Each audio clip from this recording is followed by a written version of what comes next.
Chapter 6, Equations and Formulae, the higher course. I'm looking at question 9. The regular questions on the previous page on 77, too basic. Look at the foundation videos.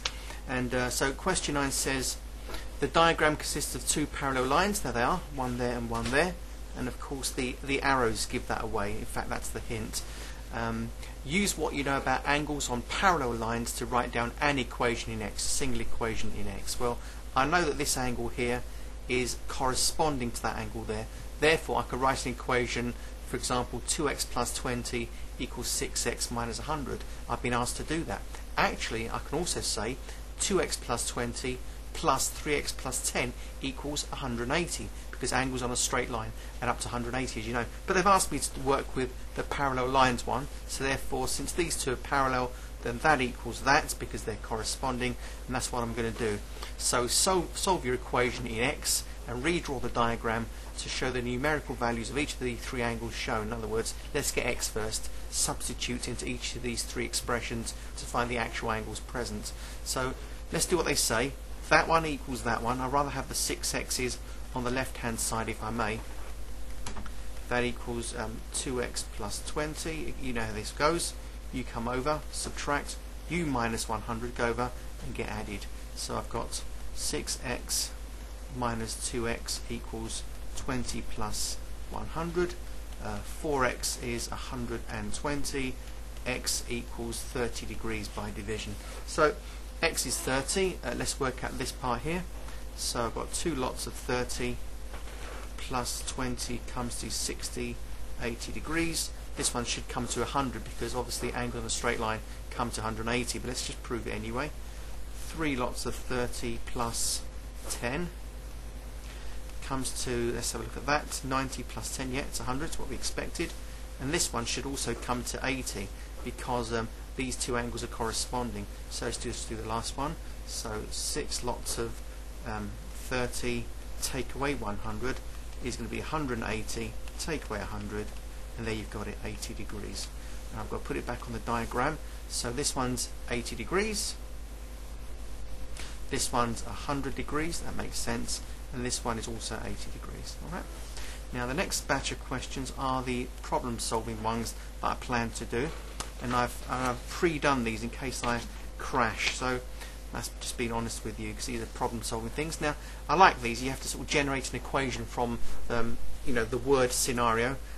Derive an equation, and solving is usually quite easy. They must be beyond grade D rated, please. Anyway, Jim is saving for his dad's birthday present. It costs £31. Twice as much money as he now has would be £5 more than he needs. Isn't that complicated English? He's got this much money. Twice as much money as he now has is more than he needs by £5. So if I take away £5 from what Jim has altogether at the moment, this should come to the required amount of £31. Okay, just review that one. Twice as much as the money he now has would be £5 more than he needs. So he needs 31. So if I take away 5 from his two x's, I'll get 31. Now it's a question of solving it. Well, that's 31 plus 5. So 2x is 36, from which x is 18. How much money does he now have? Well, he's got £18. Yeah, so he's got £18 right now as we speak. Is that alright? Dead easy. Now, 12 was a little bit tricky. Again, let's look at it. Javid drives on a minor road. So let's put the word minor here. For 2 hours. So time equals 2 hours. He then travels on a motorway. Okay, just write up the story. Motorway. For 4 hours. So time equals 4 hours. Travelling 3 times as fast on average. Now, right, so I want to call this speed is 3 times the speed of the regular speed on the minor road, okay? So he's travelling at s miles per hour on the minor road. He must be travelling 3 times the speed, 3s, on the motorway, alright? So I'm generally trying to build up a picture of the story and then generate an equation which I can solve. Now he's travelling 3 times as fast on average on the motorway. The total distance is 322 miles. So I've got to write it down.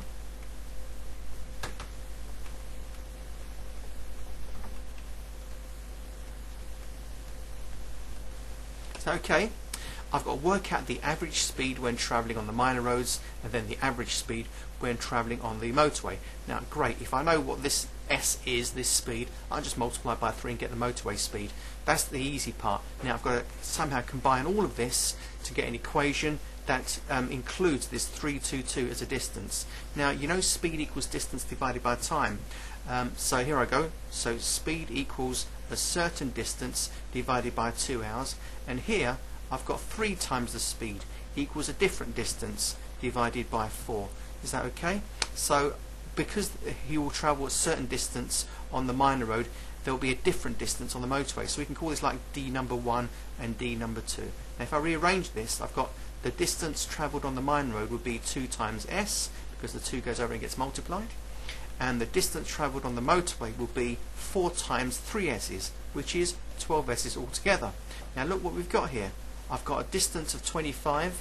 I've got a distance, sorry, of 2S on the minor road and a distance of 12 S's on the motorway. Now look, we can have a little equation here. Look at this. 2 S's plus the 12 S's is the total distance, and we know this comes to 322 because it says so in the question. So 14 lots of S comes to 322. S is going to be 322 divided by 14. S equals 23, and because it's the speed on the minor road, I can call that miles per hour. Alright? So therefore the speed on the motorway, let's call that minor road, and on the motorway is going to be 3 times 23 miles per hour, which is 69 mph, and we're doing that on the motorway. It's a good job the answer wasn't above 70, because that would be like breaking the law, and we can't have maths books breaking the law, can we? So that's that one. Yeah, that's a really good question. Complicated. Next question. Now, what's Ian doing? Right, he thinks of 2 consecutive numbers, like 6 then 7. Right, the larger one, okay, here's a number. The larger one added to twice the smaller one gives a total of 52. Find the 2 numbers. Right, consecutive numbers. Supposing he's thinking of a number x, stop getting glitchy, x. The next number will be x plus 1, right? That's the next number along. So if that was like 4, that would be 4 plus 1, which is 5. Makes sense? Right, let's read it. He's thinking of 2 numbers, one after the other. The larger one, which must be that one, obviously, added to twice the smaller one comes to 52. Have you got that? So twice the smaller one added to the next one, which is the bigger one. So I've got a simple equation now. 3x plus 1 is 52. Subtracting the 1. 3x, please stop being glitchy. Oh, I don't know why it does this. So 3x is going to be 51, from which x is 51 over 3. I think that's 17. Yeah, 17. Therefore, the next number along, x plus 1, is going to be 18, because 17 plus 1 is 18. And that's 2 of Jim's numbers in his brain. Next one, 14.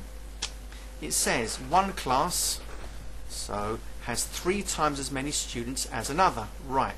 So I've got a class here, X number of kids, and another class which is 3 times as many. I'm going to have to pause and see what's going on. As I was saying, 3x for the class containing 3 times as many children. Now, 12 students are moved from the larger class, so it'd be 3x take away 12, and they're given to the smaller class. Therefore, that will gain 12 extra students. This makes 2 classes of equal size. Alright, let's just revise. One class has 3 times as many students as the other, so 3x compared to 1x. 12 students are moved from the larger class, 3x minus 12, and given to the smaller class, plus 12. This makes the 2 classes of equal size. Now here's the question. how many students were originally in each class. Well, let's get x for the small class first and see what happens. So let's just write it this way around, because I'd rather have the bigger x's on the left, save me going into negative territory. So this is much kinder. Again, I'm going to have 3x minus the x, and I'm going to have the 12 here, which hasn't moved, plus this 12. So altogether I've got 2x is 24, from which x is 12. So the small class is 12, and that's the small class. And the larger class, of course, is 3 times more. And therefore that's a class of 36 students. I think that's it. Are there any more? Let's just turn over and have a look, shall we? Yep, we got Mabel. Last question. Question 15. Now, here she goes. Mabel thinks of a number. Okay, let's use n for a change. She multiplies it by 3, 3n, and adds 13. It's an easier storyline, isn't it? Now, Mac starts with the same number, that's n. He multiplies it by 7, then subtracts 23. They both get the same answer. In other words, this equals that. Find out the number they both thought of. Okay, let's just sort this out. I'd rather have the 7n minus 23 on the left and put my 3n plus 13 on the right. Okay. Bringing my 3n's over and subtracting, and taking my minus 23 over and adding, I have 7n minus 3n comes to 13, which has not moved, plus the 23. I've got altogether here 4n's is what's that, 36, from which n is 9. They're both thinking of the number 9. Okay, Mabel, Mark, see you later, and I think that's going to be 6.1 done for now. Thank you, see you later.